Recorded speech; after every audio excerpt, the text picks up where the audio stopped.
Boa noite para todos, né?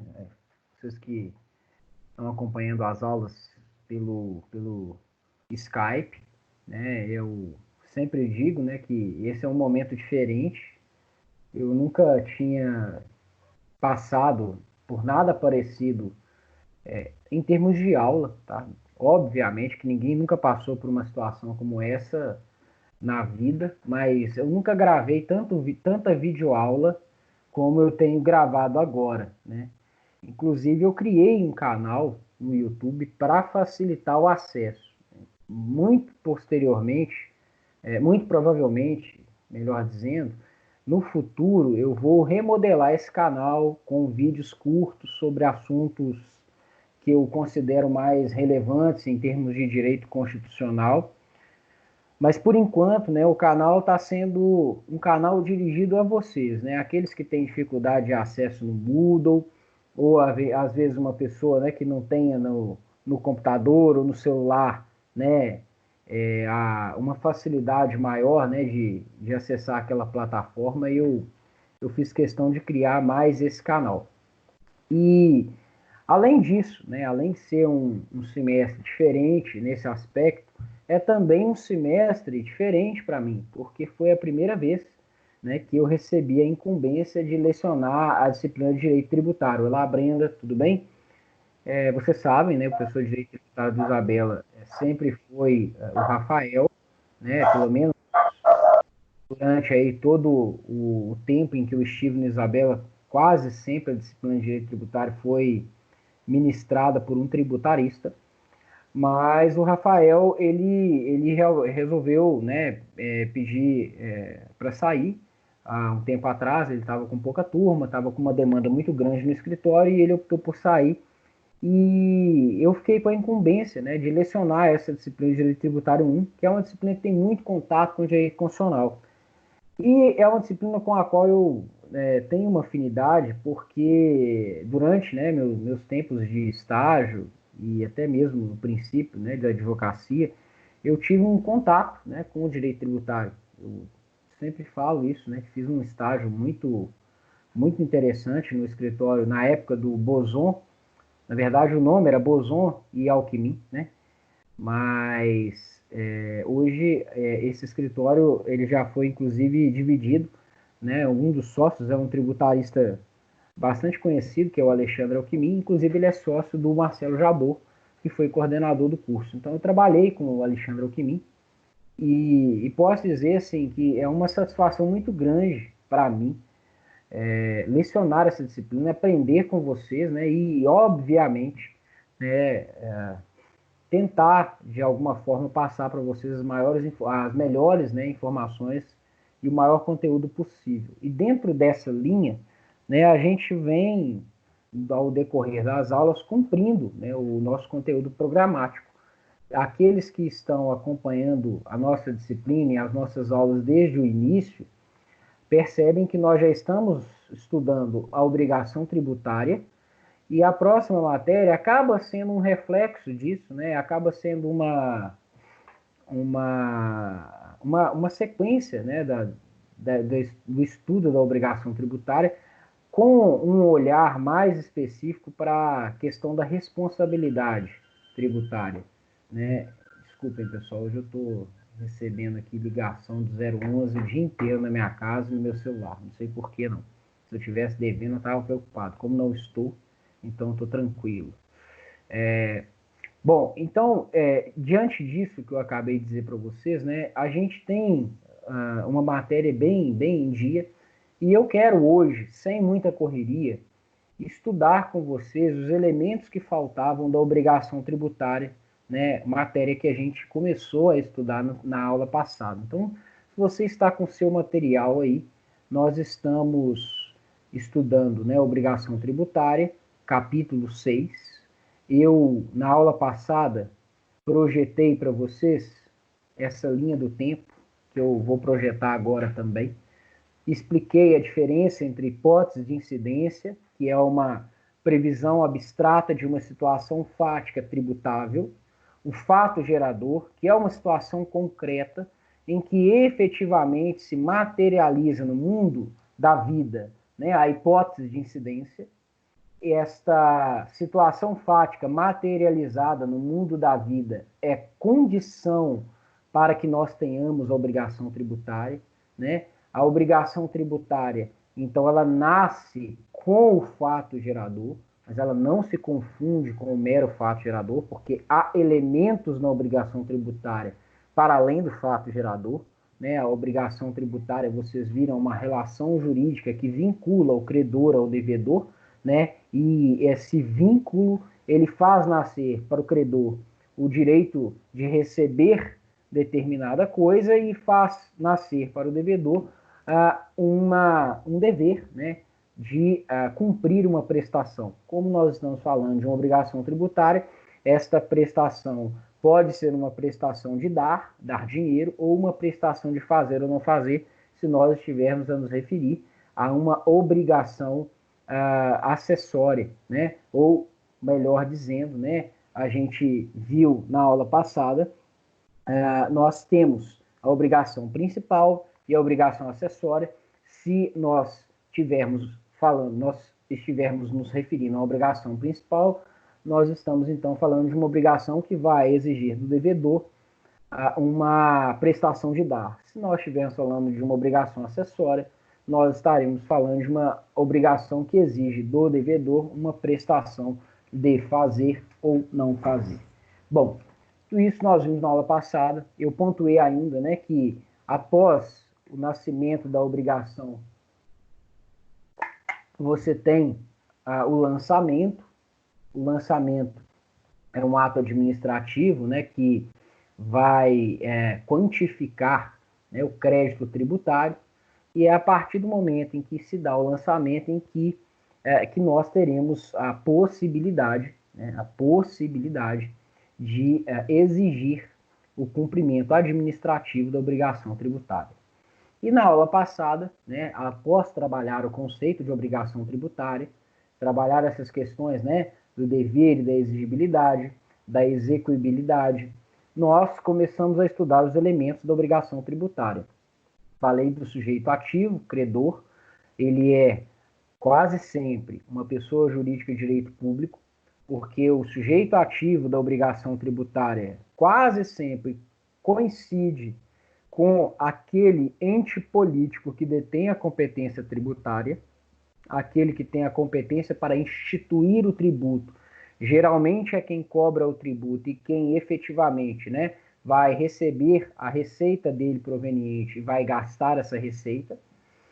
Mas nem sempre é assim, porque nós temos também o sujeito ativo indireto, que não é o ente político dotado de competência, mas um ente parafiscal dotado apenas de capacidade tributária. Já estudamos a diferença entre capacidade tributária e competência, e eu destaquei, né, que aquele que detém capacidade tributária, ele pode sim, efetivamente, ser sujeito ativo da relação que nós estamos estudando, que é a obrigação tributária.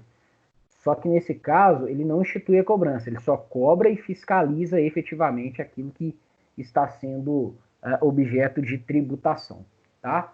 Coloquei aqui uma advertência: a pessoa jurídica de direito privado pode eventualmente vir a ser sujeito ativo indireto, nunca direto. E a sujeição ativa indireta, ela decorre de delegação. Falei do fenômeno da parafiscalidade também. Estão lembrados disso? Ficou claro para vocês? Essa rápida revisão aqui. Se resta alguma dúvida nesse ponto, eu queria que vocês me alertassem para a gente poder avançar. Tá bom? Joia. Obrigado aí pelo retorno, Vitor. Depois nós vimos a figura do sujeito passivo. E assim como na sujeição ativa, né, da obrigação tributária, eu destaquei. Na sujeição passiva, nós também temos o sujeito passivo direto, aquele que tem uma relação pessoal com o fato gerador, né, aquele que efetivamente pratica o fato gerador, e nós temos o sujeito passivo indireto, que é alguém responsável pelo pagamento do tributo em decorrência de lei. Ele não pratica efetivamente o fato gerador, mas, por lei, é responsável pelo seu pagamento. E aí eu fiz uma distinção importante, né? O sujeito passivo direto nós chamamos de contribuinte, o sujeito passivo indireto nós chamamos de responsável tributário. Eles não são necessariamente a mesma pessoa. Depois trabalhei, né, esse julgado aqui, que fala do alienante do imóvel. Né? O alienante do imóvel continua responsável pelos débitos tributários cujos fatos geradores ocorreram antes da alienação. Dei essa explicação. Falei, né, da súmula 614 para explicar que aquele que figura na condição de locatário de um imóvel nunca é contribuinte e nunca é responsável. Por isso, ele não tem legitimidade para discutir relação jurídico-tributária em relação à cobrança de IPTU e nem a taxas que incidam sobre o imóvel, e muito menos para pleitear repetição de indébito, ou seja, um valor que eventualmente ele tenha pagado indevidamente. Vocês sabem que, por meio de contrato, né, é possível que o dono do imóvel, o locador, ele transfira para o locatário a obrigação de pagar o tributo. Mas esta transferência vale apenas entre eles, entre locador e locatário. Ela não é oponível ao fisco. Isso, inclusive, tem uma previsão expressa no CTN. E é preciso que vocês atentem para essa situação. Também vimos isso na aula passada e eu queria saber se, em relação a essa questão, resta alguma dúvida. Se você tiver alguma dúvida em relação à sujeição passiva na obrigação tributária, eu queria que você me dissesse. Se não, a gente segue. Me dá aí um retorno, coloca aí, tem dúvida, não tem? Beleza, Vitor. Mais alguém, gente?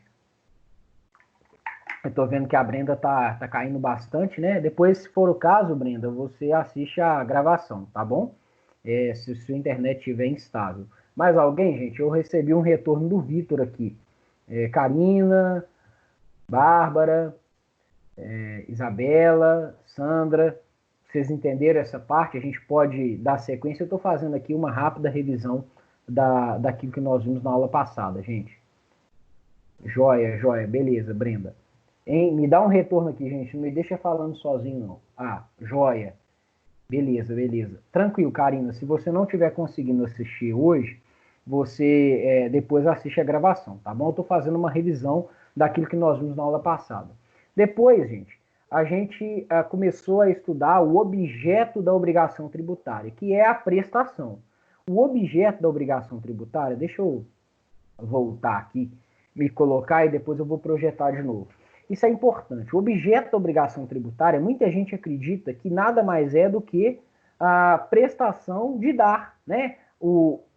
A obrigação, né, relacionada ao pagamento do tributo. Mas não necessariamente. Por quê? Porque nós não temos a obrigação tributária relacionada apenas e tão somente, né, àquilo que nós conhecemos como obrigação principal. Existem também obrigações acessórias. Eu dou o exemplo que é mais fácil de entender, que é o exemplo da obrigação, né, de declarar o imposto de renda. Essa é uma obrigação acessória, né? O fato de você estar vinculado à obrigação principal não te exime do cumprimento da obrigação acessória. E o contrário também é uma verdade, porque se você descumpre a obrigação acessória, você vai sofrer uma multa que é, como nós vimos, uma das prestações da obrigação principal, que é uma obrigação pecuniária. Então, deixa eu projetar aqui para você de novo, né, e te lembrar, a obrigação principal é pecuniária, é uma obrigação de dar. Ela tem por objeto pagamento de tributo ou de penalidade tributária. Com isso, eu não estou dizendo que a obrigação de pagar a multa tributária veja, ou ela pode ser caracterizada como sendo um tributo. Deixa eu reformular isso aqui para ficar mais claro. Eu não estou dizendo que quando você paga a multa tributária, você está pagando um tributo. Eu estou dizendo que o pagamento da multa tributária pelo inadimplemento de uma obrigação tributária acessória é a obrigação tributária principal. Entenderam a diferença? A multa não é tributo, mas o pagamento da multa é uma obrigação pecuniária que se vincula à obrigação que nós chamamos de obrigação tributária principal. Beleza? Obrigação acessória é uma obrigação não pecuniária, é uma obrigação de fazer ou não fazer. E aí eu dei alguns exemplos para vocês aqui em relação a essa questão. Falei ainda que isenção ou imunidade não dispensam o cumprimento de obrigação acessória. E dei o exemplo, né, de algumas associações que, apesar, né, de serem imunes à tributação, têm que guardar livros, têm que comprovar anualmente a condição, né, de, por exemplo, de instituição, né, entidade beneficente, e para isso, obviamente, ela tem que cumprir obrigações acessórias. Ela é imune em relação à obrigação principal, mas não é imune em relação à obrigação acessória. E destaquei no final da aula a diferença entre legislação tributária, que é uma expressão mais ampla, que engloba a lei, mas também outras fontes formais do direito tributário, inclusive algumas de natureza infralegal, e falei da lei tributária, né, que é uma expressão mais restrita e que é necessariamente uma expressão que faz referência a alguns elementos da obrigação tributária que só podem ser definidas por lei em sentido estrito. Eles são o fato gerador da obrigação principal, a base de cálculo e a alíquota, tá? Além do sujeito passivo e da multa. Alíquota, eu destaquei, você pode até, por ato normativo diferente da lei, estabelecer alíquotas máximas ou mínimas, mas a alíquota que vai ser cobrada no tributo, ela é instituída por lei, isso tem que ficar claro. Beleza? Bom, rápida revisão aqui, né? Como eu sempre faço, 15 minutinhos. Alguma dúvida em relação à prestação que é o objeto da obrigação tributária? Se você tiver, o momento é agora, tá? Porque a partir desse momento eu vou começar a falar do tão mencionado anteriormente fato gerador. Vou te trazer algumas informações adicionais em relação ao fato gerador da obrigação tributária. Tem alguma dúvida, gente? A gente pode seguir a nossa explicação? Se você tiver alguma dúvida, o momento é agora. Não me deixa falando sozinho, não. Se tiver tudo bem, pode colocar aí. Tudo bem, vamos dar sequência. E eu dou sequência tranquilamente. Joia. Então vamos lá. Bom, se você está com material, e eu vou projetar ele de novo aqui para você, abre aí para mim na parte que fala da causa. Meus caros, deixa eu te explicar uma coisa. Nas ciências naturais, essa é uma distinção que fazia muito sentido no passado, hoje não é uma distinção tão usual assim, mas a gente ainda trabalha com essa lógica. Né? As ciências naturais são ciências que geralmente se pautam, pelo menos no início da modernidade, né, isso ficou muito marcado, pelo princípio da causalidade. O que é o princípio da causalidade? Né? Toda causa gera um efeito, toda ação gera uma reação, né? Lembra? Isso é uma lei de Newton, né? A lei o princípio da ação e da reação, não é isso? Vocês já estudaram isso? Não estudaram? Sim ou não? Fala aí comigo. Estudaram isso? Pessoal, o que isso tem a ver com teoria da norma e o que isso tem a ver com obrigação tributária? Isso tem tudo a ver.